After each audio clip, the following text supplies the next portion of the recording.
আমরা প্রাকৃতিক রূপে কিছু শরীরের যদি আমরা ব্যবহার করে থাকি তাহলে হচ্ছে এটা হচ্ছে মুলতানি মিট্টি। মুলতানি মিট্টি মার্কেটে পাওয়া যায়। নিয়ে এসে আমরা প্রাকৃতিক রূপে আমাদের শরীরকে পরিষ্কার সুন্দর চকচকে বানাবার জন্য আমরা ব্যবহার করব। তাহলে মুলতানি মুলতানি মাটি আমরা পুরো শরীরে লাগাতে পারি, মাথায় লাগাতে পারি, চুলে।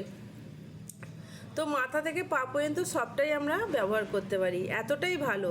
তাহলে মুলতানি মিট্টিতে কি আছে? এটা একটা হচ্ছে প্রাকৃতিক খনিজ সমৃদ্ধ মাটি, আর এইতে সিলিকা আছে, ক্যালসিয়াম, ম্যাগনেসিয়াম, আয়রন ভরপুর আছে।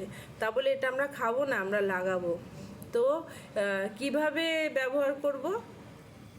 জলেতে গুলে যদি আমরা চোখেতে একটা কাপড়, কটনের কাপড়ের ওপরে মাটিটা গুলে সাদা জলেতে একটা মোটা লেপ বানিয়ে ওইতে ঢেকে দিয়ে পুরো পট্টি বানিয়ে যদি চোখে রাখি, তাহলে চোখের জ্বলন আমাদের জ্বালা দেয়, অনেক সময় চোখে ইনফেকশন হয়, চোখের পাওয়ার বেড়ে গেছে, অনেক সময় রাত্রিরে ঘুম ভালো হয়নি, কাজের চাপে পড়ে চোখ টনটন করছে, ভারী হচ্ছে, তো থাকানটা পুরো দূর করে দেবে। 15 মিনিট চোখের ওপরে বন্ধ করে চোখটা পট্টিটা রেখে দিলে কিছুক্ষণ পরে চোখে ঠান্ডা হয়ে যাবে। ওইটা সরিয়ে চোখটাকে ভালো জল দিয়ে ধুয়ে নিতে, তারপরে দেখবেন চোখটা আরও তাজা, আরও সুন্দর হচ্ছে, চোখের যা প্রবলেম ছিল দূর হচ্ছে, চোখের রোশনিটাও বেড়ে যায়। এতটাই ভালো রেজাল্ট আছে।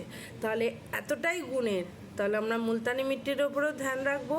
যদি কারোর পেট গুড়গুড় করতে থাকে, গ্যাস অ্যাসিডিটি লেগে আছে, পেট ফুলে আছে, হজম হচ্ছে না, হজম শক্তি কমে গেছে, তো সব কিছু পেটে জ্বালা দিচ্ছে, গরম হয়ে আছে, সব যে প্রবলেমগুলো আছে, যদি আমরা একটা মাটির বাসনেতে তো ওই মাটিটাকে গুলে জল দিয়ে, সাদা জল দিয়ে গুলে পেটটাকে ভালো করে লেপ লাগিয়ে দিলে কিছুক্ষণ 15 মিনিট পরেই দেখবেন পেটটা ঠান্ডা হয়ে গেছে। কেন? এর তাসির হচ্ছে ঠান্ডা করা, পেটের টক্সিনটাকে খিঁচে বার করে নেয়।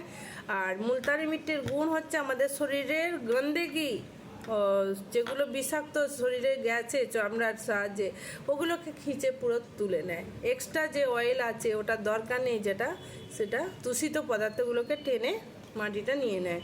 তাহলে শরীরটাকে শুদ্ধ বানাচ্ছে, এতটাই ভালো রেজাল্ট আছে। তারপরে আমরা সারা শরীরে ওই জল দিয়ে গুলে আমরা পুরো মাটির লেপটা লাগিয়ে কিছুক্ষণ পরে শুকিয়ে গেলে রোগরে স্নান করে নিতে পারি। তাহলে আমাদের সাবানের দরকারও হবে না, স্কিন একদম তরতাজা থাকবে, চকচক করবে।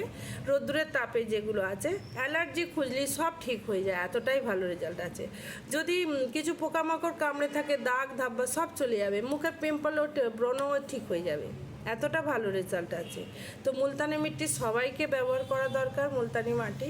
আর এটা ছোট বড় কেউ বি লাগাতে পারে, আমরা চুলেতেও লাগাতে পারি। মাটিতে গুলে যদি আমরা চুলে লাগাতে থাকি পুরো মাথা ভর্তি করে, তাহলে চুলের গোড়ার স্ক্যাল্পটাও মজবুত করে, চুল পড়া বন্ধ করে, চুলটাকে চকচকে করে, এতটাই ভালো রেজাল্ট আছে। তারপরে হচ্ছে আমরা কিছু সাবধানে রাখবো। এটা যদি কোনো কারোর অতিরিক্ত ত্বকে প্রবলেম হয়ে আছে, সে কিন্তু ডক্টরের চিকিৎসার জানকারি নিয়েই ব্যবহার করা উচিত। আর নর্মালি সবাই ইউজ করতে পারে। আর কারোর যদি আস্থমা, হাঁপানি রোগে ভুগছেন, তো সে মুলতানি মাটি না ব্যবহার করাই ভালো। কেন? মুলতানি মাটিটা অনেক ঠান্ডা হচ্ছে, তার আরও প্রবলেম হতে পারে। এইটাই যা সাবধানে রাখার দরকার। আর যদি কারোর অনেক ড্রাই থাকে, তাহলে দুধ আর মধু মিশিয়ে, নারকেল তেল মিশিয়েও লাগাতে পারে পুরো ত্বকেতে, তাহলে ত্বকটাকে মোলায়েম রাখবে। আর যদি কারোর বেশি দাগ ধাব্বা থাকে, তাহলে হলুদ মিশিয়ে মুলতানি মিট্টির সঙ্গে আর মধু মিশিয়ে এইগুলোতে আমাদের সারা শরীরে লাগালে এতেও দাগ ধাব্বা সব ঠিক হয়ে যাবে।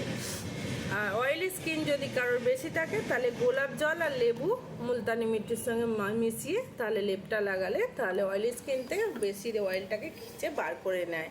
আর এটা আমরা কতদিন লাগাবো? সপ্তাহে 1 থেকে 2 দিন লাগাতে পারি। আর ওইটাই জানকারি দেওয়ার ছিল যে কারোর যদি শরীরে কোনো প্রবলেম থাকে সে ডক্টরের জানকারি নিয়েই সে কিন্তু ব্যবহার করবে।